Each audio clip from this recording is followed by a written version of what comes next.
నెల్లూరు జిల్లాలో RNR college ముందు హేమశ్రీ తల్లిదండ్రులు ఆందోళనకు దిగారు.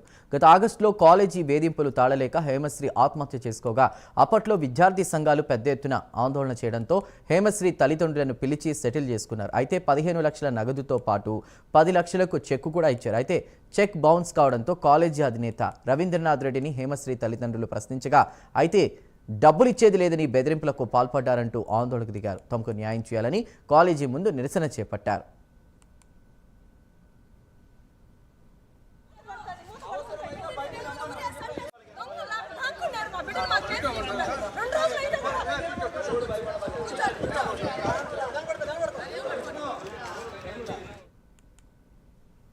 రైట్, మొత్తం మీద నెల్లూరు జిల్లాలో ఆర్ఎన్ఆర్ కాలేజీ ముందు హేమశ్రీ తల్లిదండ్రులు ఆందోళనకు దిగినటువంటి పరిస్థితి.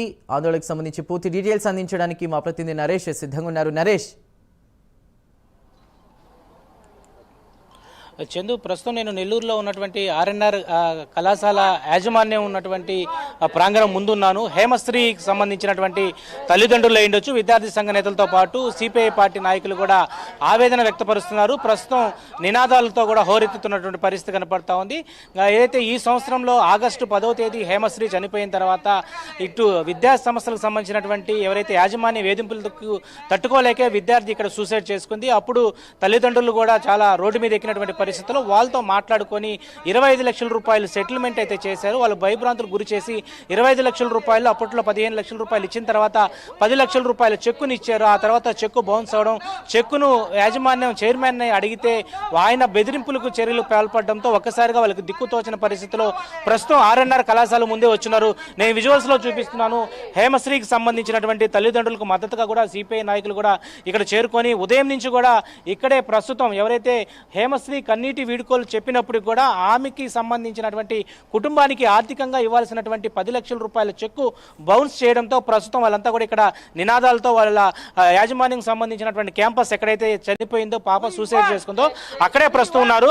సో వాళ్ళ యొక్క పేరెంట్స్ ఉన్నారు, ఒకసారి వాళ్ళతో మాట్లాడే ప్రయత్నం కూడా చేద్దాం. మా చెప్పండి, ఏంటి మీ డిమాండ్ ఏంటి అసలు చెప్పండి. మాకు ఎలాంటి న్యాయం చేయలేదు సార్. పొద్దున్న నుంచి మేము పోరకలాడుతున్నాము. వాళ్ళ కాలేజీ లోపల కూర్చొని బయటికి రాకుండా మమ్మల్ని ఇబ్బంది పెడతా మమ్మల్ని చాలా ఇది చేస్తున్నారు సార్. మాకు జరగాల్సిన న్యాయం జరగాల్సిందే. అదే సార్ మా ఉద్దేశం. అంటే ఏంటమ్మా, ఏ న్యాయం కావాలంటే మీరు 10 లక్షల రూపాయలు యాజమాన్యం మీకు చెక్ ఇచ్చింది, అది బౌన్స్ అయిందని చెప్తా ఉన్నారు. ఇంత టెంట్ వేసుకొని ఇక్కడ కళాశాల ముందు కూర్చున్నారు, అసలు ఏంటి? అవును సార్, ప్రైమ్ 9 టీవీ 9 సార్ వాళ్ళు వచ్చి మాకు వచ్చి చేస్తున్నారు కాబట్టి వాళ్ళతో మాకు న్యాయం జరగాల. అదే మేము కోరుకుంటున్నాం. మా పాపనే కోల్పోయినాం, తర్వాత ఏమి మాకు చేయలే. వాళ్ళు న్యాయం చేస్తా అనేసి చెక్కు రూపంలో మమ్మల్ని మోసం చేసినారు. దానికి ఇప్పుడు దాకా ఉదయం నుంచి వచ్చి మేము పోరకలాడుతుంటే కూడా బయట వచ్చి మాకు సమాధానం చెప్పకుండా లోపల కూర్చొనే సవాళ్ళు మాట్లాడుతున్నారు. ఇప్పుడు కూడా బెదిరింపులు మాట్లాడుతున్నారు. కాబట్టి ఏం న్యాయం చేస్తారో మాకు న్యాయం చేయండి. మేము ఇక్కడే కూర్చొని ఉంటాం సార్, అంతే. మీరు వచ్చున్నారు, మీ తరపున మీరు ఎంత దూరం లాక్కోపోతారు, అందరూ మాకు న్యాయం చేయండి, అంతే. తల్లిదండ్రులు ప్రైమ్ 9కి చెప్పడంతో ప్రైమ్ 9 ఉదయం నుంచి కూడా ఇదే విషయాన్ని అందరికి తెలిసే విధంగా కూడా మనం చేస్తా ఉన్నాం. ఎందుకంటే ఆ కుటుంబం చాలా కోల్పోయింది, పాప చనిపోయింది. పాప చనిపోయిన తర్వాత కుటుంబానికి ఇస్తానటువంటి కనీసం ఆర్థిక సహాయం కూడా చేయలేనటువంటి యాజమాన్యం పట్ల ఈ రోజు అంతా నిరసన వ్యక్తపడుతున్నాం. మనతో పాటు కొంతమంది ఉన్నారు. మీరు చెప్పండి, అసలు ఏంటి ఈ యొక్క విషయం పట్ల ఏమంటారు మీరు? విషయం అంటే ఏంటంటే ఫస్ట్ అన్యాయం చేసేసారు. పాపని ఆల్రెడీ సూసైడ్ జరిగింది, ఆల్రెడీ ఆ ఫ్యామిలీకి అన్యాయం జరిగిపోయింది. ఇప్పుడు ఏదో ఆర్థిక సహాయం చేస్తానని చెప్పి వాళ్ళని ఇంకా తిప్పుకొని వాళ్ళని ఇబ్బంది పెడుతున్నారు. ఈరోజు ఇక్కడ కూర్చున్న దానికి ఈ విషయము పబ్లిక్లో రావడానికి ఫస్ట్ కారణం ప్రైమ్ 9. ఈ ప్రైమ్ 9 ఆశ్రయించడం వల్ల ఇది పబ్లిక్లోకి వచ్చి ఇప్పటికీ వ్యవస్థ వాళ్ళకి మేనేజ్మెంట్ అందుబాటులోకి వచ్చి చేస్తాము, న్యాయం చేస్తాము అని చెప్పి అంటున్నారు. ఈ న్యాయం జరగడానికి మొదటి కారణం మీ మీడియా ఎంత పవర్గా ఉంటే అంత పవర్గా రిప్లై వస్తుంది. ఈ ప్రైమ్ 9 మీడియా అనేది ఎక్కడ లొంగేది కాదు, ఎక్కడ వ్యవస్థలో కరెక్ట్గా ఉన్నారు ఈ న్యూస్. అందువల్ల ఈరోజు ఈ లైవ్లో మొత్తం బయటకు పోవడం జరిగింది. ఈ న్యూస్ని కలెక్టర్ దాకా చేరవేసే దాంట్లో ప్రైమ్ 9 మొదటి పాత్ర పోషించింది. ఇప్పటికే మీతో మంతనాలు జరుపుతున్నారు యాజమాన్యం అంటున్నారు, నిజమేనా? అది మేమైతే ఇక్కడే కూర్చో ఉన్నాము.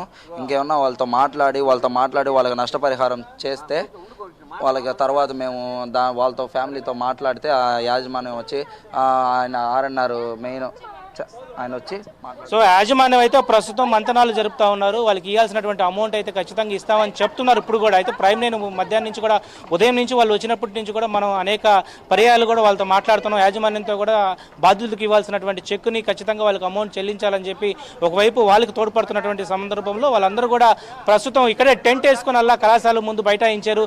యాజమాన్యం కానీ తక్షణమే వాళ్ళకి ఇవ్వాల్సినటువంటి అమౌంట్ ఇవ్వకపోతే ఎన్ని రోజులైనా ఇక్కడే కూర్చుంటామని చెప్పి ఒకవైపు తల్లిదండ్రులు, ఇటు బంధుమిత్రులతో పాటు సిపిఐ నాయకులు కూడా ఇక్కడే కూర్చొని ధర్నా చేసిన పరిస్థితి కనపడతా ఉంది.